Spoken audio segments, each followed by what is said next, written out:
Welcome to the Featured Anime Podcast. I'm your host, Jack. And I'm Rick. And today we're talking about the movie Escaflowne, also known as Escaflowne, A Girl in Gaea. But before that, we were having a good time just talking about Boruto and Naruto in general. Shocking, I know. But we were just having a good time messing around, having fun, talking about a variety of other things. If you want to catch a part of that water conversation, patreon.com/featured anime podcast. $1 a month will get you access to that bonus content. Or if you want, you can hang out in our Discord. We usually send a little notice letting y'all know that we're live on YouTube streaming, and you can come hang out with us then.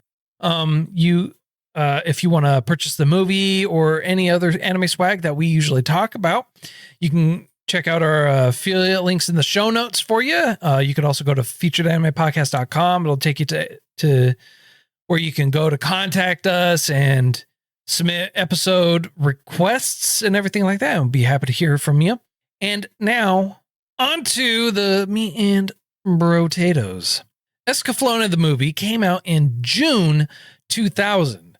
The producer for it is Atelier Musa.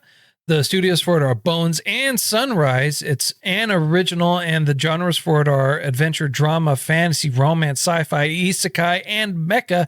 And it ran for about just over an hour and a half, under an hour 40, somewhere within the range, like hour 30 something minutes long. Hour 37, I think. Yep. Okay. So Escaflowne. Now, Rick, obviously you weren't here to talk about Escaflowne because you had family things to take care of. 20 minutes late. 20 minutes late. A lot longer than 20 minutes late, but you had family things to take care of, and that's always more important to me personally. I appreciate that. This honestly has entirely no bearing on the series at all.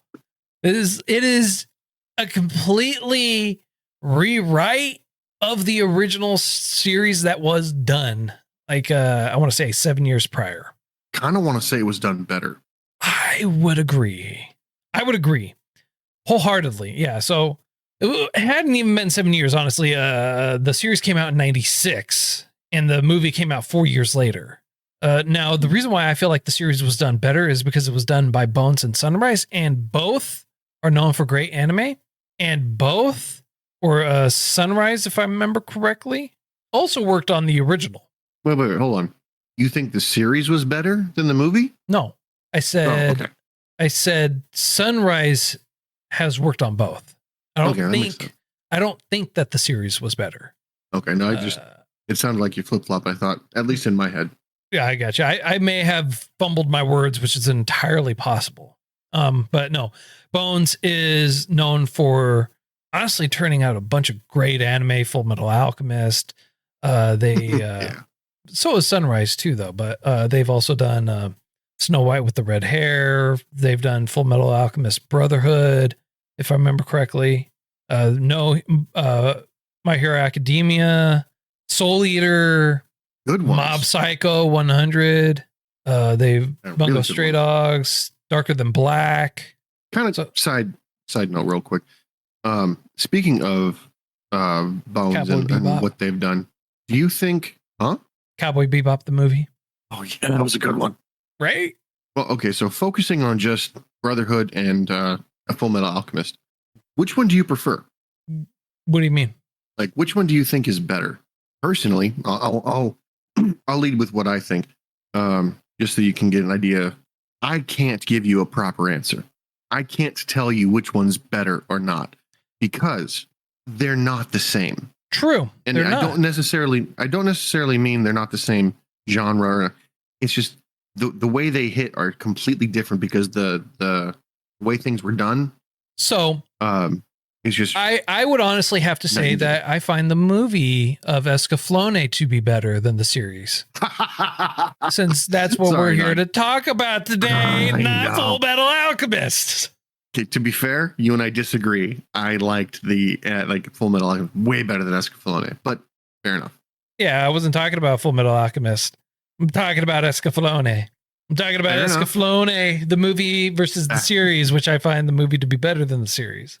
Fair enough. Yeah, I do get sidetracked, as you and all know. Yes, that's all right. We still love you. So the opening and the basics of Escaflowne have kind of changed. So you told me instead of her being transported in the world versus like how she was in the series, she's summoned to the world. Hitomi is actually very depressed. She only wants to sleep and fade away. Her misery then summons Falcon, who was a protagonist, but not the evil protagonist, the main baddie in the series. He was the main baddie in Escaflowne. He then summons her to the world Gaea, and the people of Gaea think that she's actually the wing goddess who can call upon the legendary dragon armor Escaflowne. And when on Gaea, Vaughn, he is already the king, and he is already the sole survivor of the White Dragon clan, and he is also in a very depressed, sad state, swearing an oath to get his revenge on the Black Dragon clan that obliterated Van's kingdom. He lives by the sword, and now that the wing goddess has finally come to Gaea, the world's fate is basically in her hand. And Escaflowne will either lead the world to peace or to total ruin. And that's the basis and foundation for the movie. And it's vastly different from the series. Series, it's like has a love interest on Earth. She's wanting to get there. Vaughn goes to Earth, ends up going back to Gaea with her. And they don't think that she's a person from the Mystic Moon. They don't think she's a goddess, I should say. But it also is in the series, people routinely are summoned and brought to that world. Whereas in the movie, it's not. Correct. The thing that I found quite different, honestly, who survives? Like, that was, I mean, I even asked you prior to the show, I'm like, bro, did I miss something in integral about the series? I mean, we would have talked about it had I been there, but the show and the movie are so different. I almost feel it's disingenuous to call them the same name. Well, the series is called the Vision of Escaflowne, and this one is called Escaflowne, A Girl in Gaea. So it's okay, that's better. They're only taking part of that name and running with it, and that's it. Yeah, the only way I can really, no, not the only way. One of the ways that I can describe the difference for those of you who would be unfamiliar would be I'm drawing a blank. The Gundam series. You've got so many different Gundam titles that focus around different. Nope, that's not it. It'd be the Fate Zero and the Fate Stay Night and the Fate. They all have the same characters, but it's a completely different story. So yeah, but what I wouldn't say that's a great comparison, because the Fate series in and of itself is really weird in how it's tied and commingled in and of itself anyways. True. Well, so the reason I bring that one in is because the difference between the Fate series, the Fate shows, it's not just the story, it's the people, and the biggest difference would be animation style. In the movie, vastly more mature, vastly more. Everything seems more gritty and grimy, and in my opinion, more appropriate. Like, you're in a wartime grit and dirt, and not everyone's clean. And then you've got all these other characters that are brought in that don't necessarily live up to the pure and angelic hype.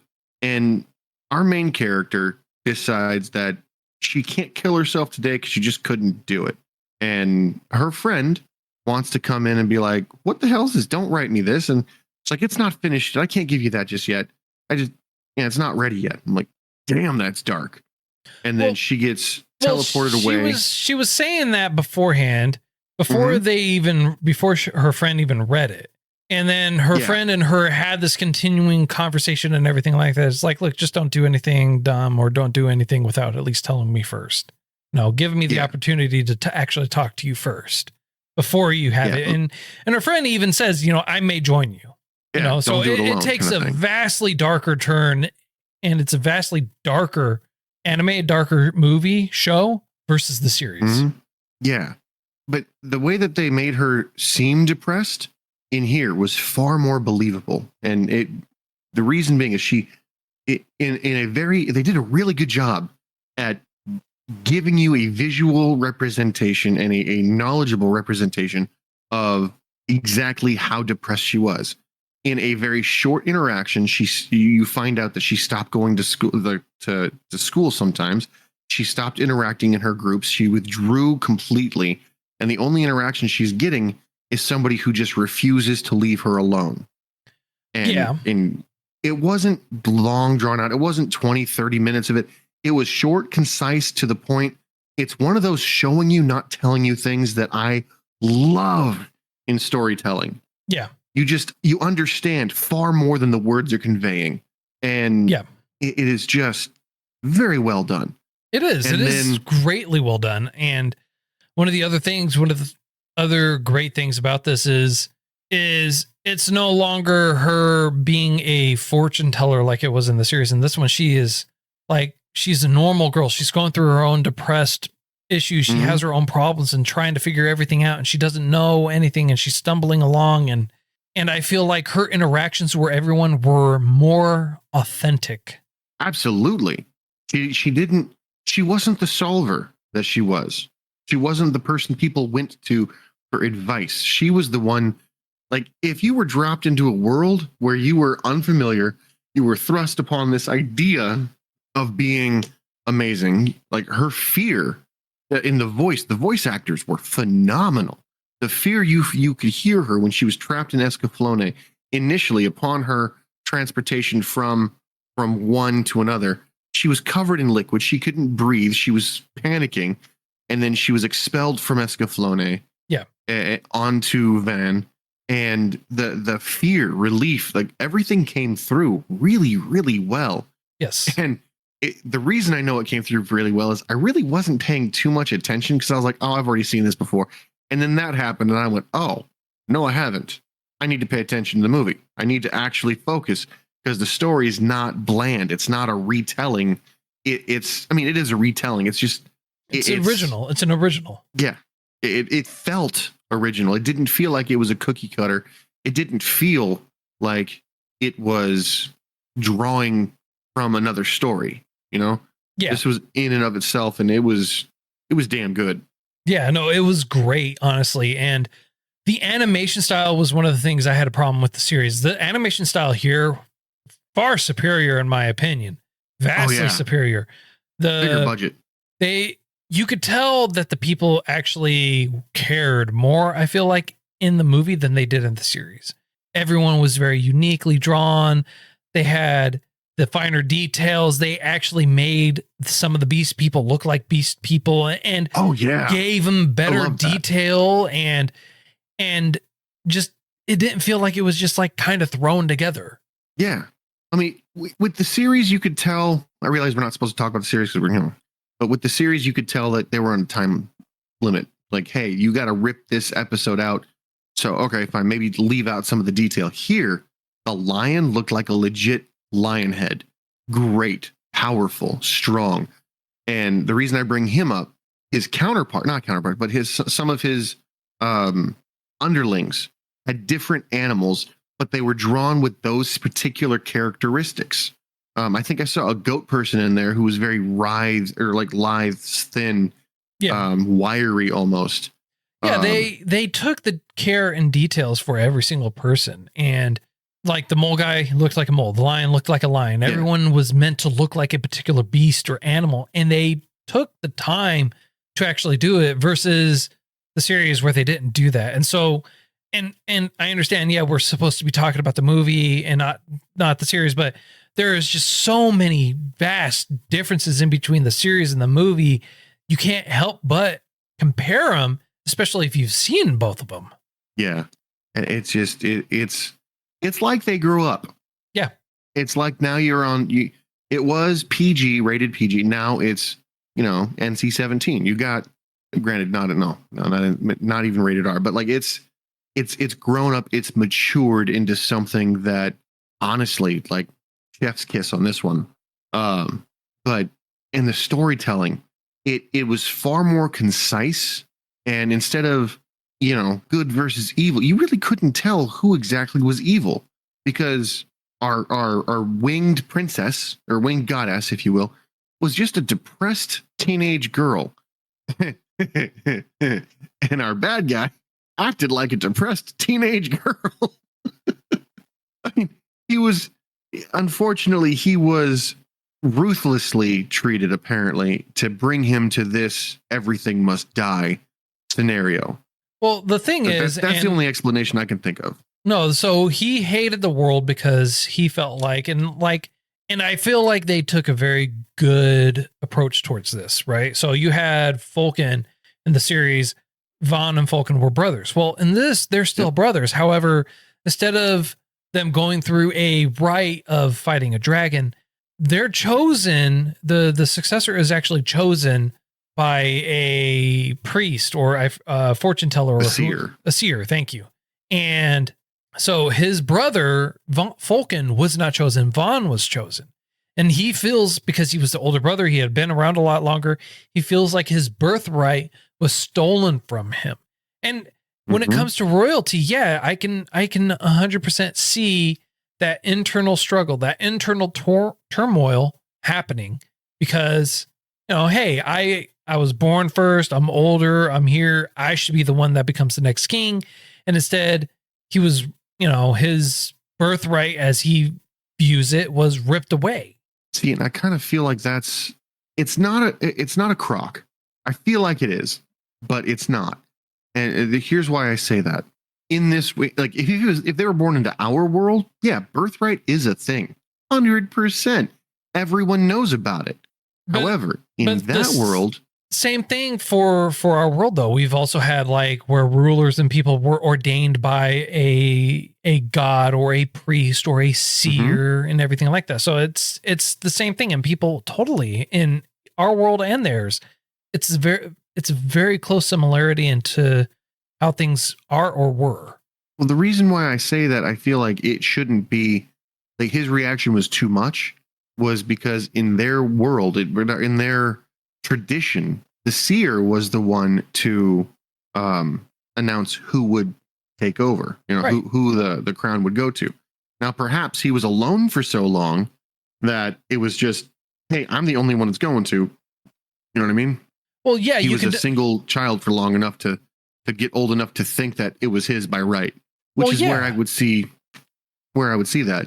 But the second a second child was born, and a boy nonetheless, I figured tradition would go, okay, well, we got to wait to see. I'm going to do my best to be worthy. And then maybe he fell short. No, it doesn't matter. Even at that point, if you're born and you're there long enough and you don't agree with the ways of the world, and if you're like, well, it shouldn't matter because I've been here longer, people in general are just going to be like, I don't agree with this. And then they're going to have a tantrum or a fit. And that's exactly what he did. He showed that he was the rightful heir, or tried showing that he was a rightful heir, by completely destroying his homeland and kingdom. Yeah. Now, what I thought was interesting in the movie, somehow dragon people, or descendants of dragon, whom he was and whom Van is, and for some reason now, well, who's that crazy person who went on a rampage? What's his name? Dillendow? Dillendow, yeah. Somehow Dillendow is now like a branch family of theirs who has impure dragon blood. Well, it's not somehow now. It's in general, this is how they wrote the story. That's the thing, right? This is not a direct comparison in between the two. And this isn't a direct correlation to the series. This movie is in its own right something very different. Fair. So in this storytelling, Dillendow is somehow, I'm sorry, not somehow, is a branch family, has polluted dragon blood, but is somehow able to get power from, what's the kid's name? Van's brother, the bad guy, Vulcan. From Vulcan, he's somehow able to bestow power upon others, psychic or otherwise. And I don't quite think I think that's just a misunderstanding in the terminology that he was saying. Okay. when he said, I'm going to bestow upon you new power, it had to do with him bestowing upon him armor. Oh, gotcha. That makes sense. I like that. I like that better than what I thought. I like that a lot better, actually. So somehow then the dragon people, the dragon clan have psychic abilities, or they just learned magic, do you think? Like anybody can learn magic? I just think it's a magic unique to them, much like the wings that they have. Okay. Well, what kind of threw me for a loop is when Van ended up saving the chick. I forget what her name. I'm so bad with names. I'm sorry.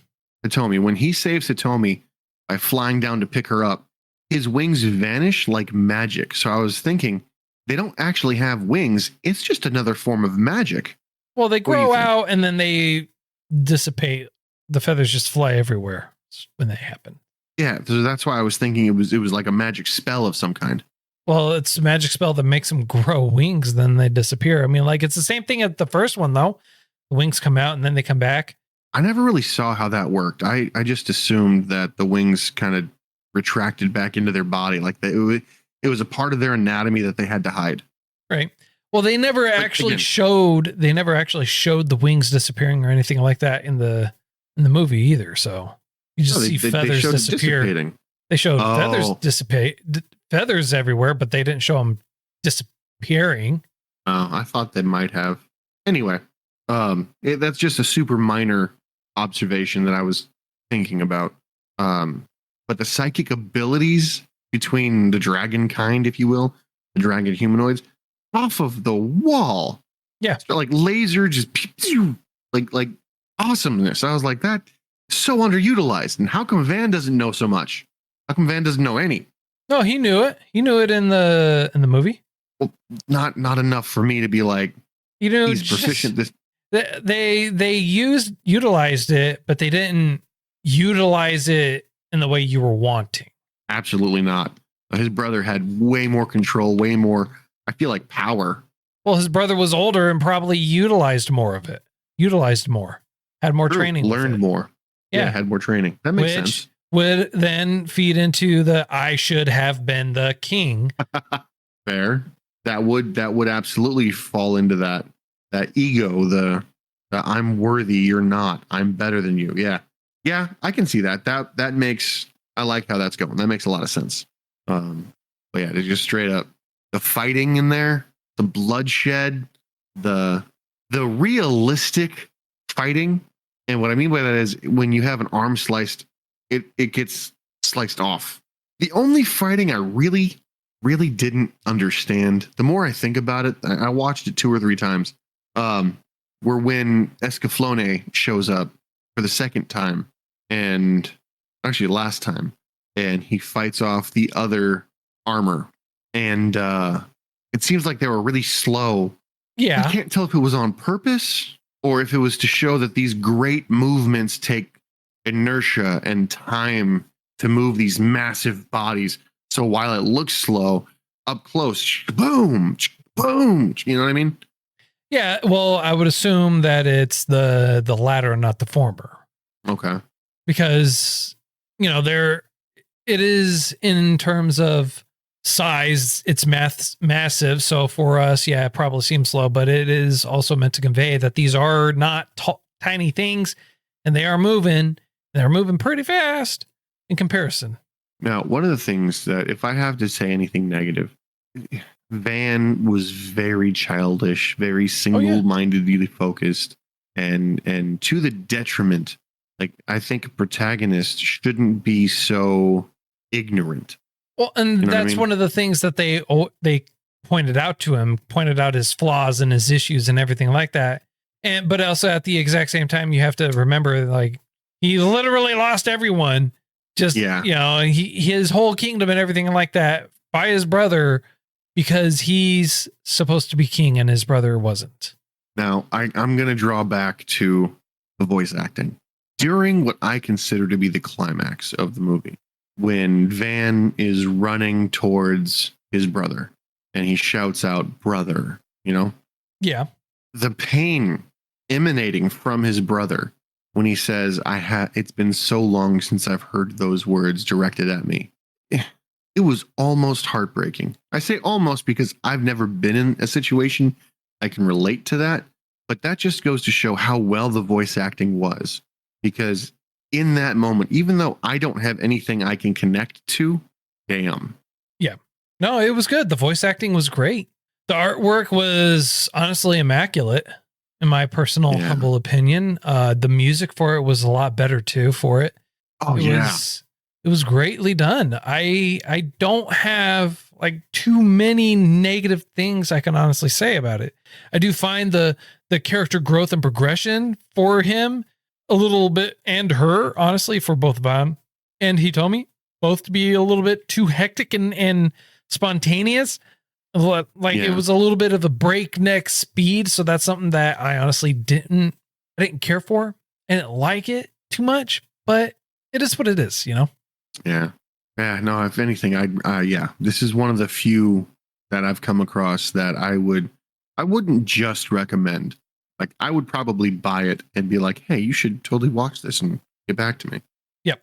No, it's a great movie. It's well worth the time. It's well worth the watch. The music is great. The artwork is good. The story is pretty good. It's a lot better in terms of comparison. There weren't a bunch of mechs everywhere and everything like that. And how the mechs looked, interacted, and everything, it made them feel like they were ancient machines, that they were very important, that they were integral for the world and everything like that. They didn't have this like all mystical, world where the power of thought spontaneously brings everything into existence or this and that and blah, blah, blah, blah, blah. It was like, I felt like this was very well done, and they paid homage to everyone in the series that was relevant or important. Yeah, I can see that. Yeah. With the exception of like the evil emperor. That's the only guy they didn't do. I don't think the evil emperor would have been any in the series. The evil emperor really didn't do much other than give power to his brother. And his brother kind of was like, this is what we're doing. No. I'm talking about the series. The emperor didn't have a cameo in the movie. I'm like, he didn't really show up. He didn't show up at all in the movie. He wasn't there. Non-existent. Every other character was there, just about. Okay. At least every character from Gaea. The only one to show up from Earth was the team manager, her friend. Yeah. Yeah. It had a decent ending too. I feel like it was appropriate. I don't rightly know everything, obviously, but I liked how Van was at the end. Yeah. It felt complete. Yeah, it was good. It was a solid ending, that is for sure. Although it was a little open, like in terms of interpretation. Oh, big time. Absolutely. It was supposed to be, I feel like. Mm-hmm. At the very least in this movie, one storyline has reached its conclusion. Yes. And that's the only storyline I really cared about in this movie. All right. Yep. Works for me. I don't have anything else to really talk about, sir. How about you? Yeah, no, I was about to say, I think I'm good. All right. So on a scale of up to 10, sir, how would you rate this? I'm giving this a solid 9. It would be a 10, except for those minor things. But it's like the highest 9 I could give it without being a 10. All right. I honestly, I got to agree with you on it. I give it a 9. It was a great movie. It's well worth time. It's well worth the watch. If you haven't seen it before, I definitely do recommend. And in terms of the world building, the art for it, everything honestly is just so much better. So it's 9 for me, 9 for you. I think that's pretty passable. Pretty passable, yeah. All right, so next week's choice, it was your choice, and we are going to watch Tenchi Muyo War on Geminar, which is a series. That's all I got. I got nothing else beyond that for it. It's a series. I'm gonna throw a little bit of extra sauce on this. Tenchi Muyo was a series I grew up with. I grew Let's rephrase that. This is a offshoot of the series that you grew up with. Correct. This came out many years later. That's why absolutely. I have nothing else to say on it.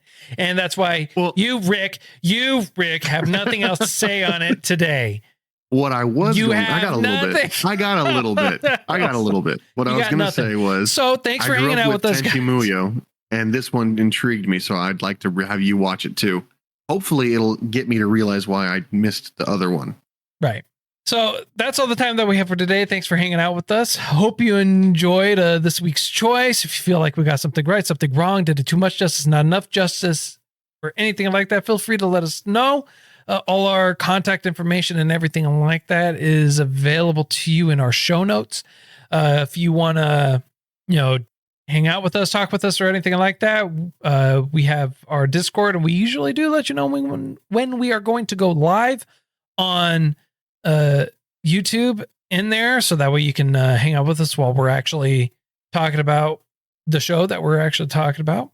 And if you want to buy yourself some swanky swag or the movie or anything like that, you can check out our affiliate links that we do have in the show notes. Purchasing something using those affiliate links is greatly appreciated. We do get a little bit of a kickback, or you can go to patreon.com/featured anime podcast. $1 a month will get you access to bonus content.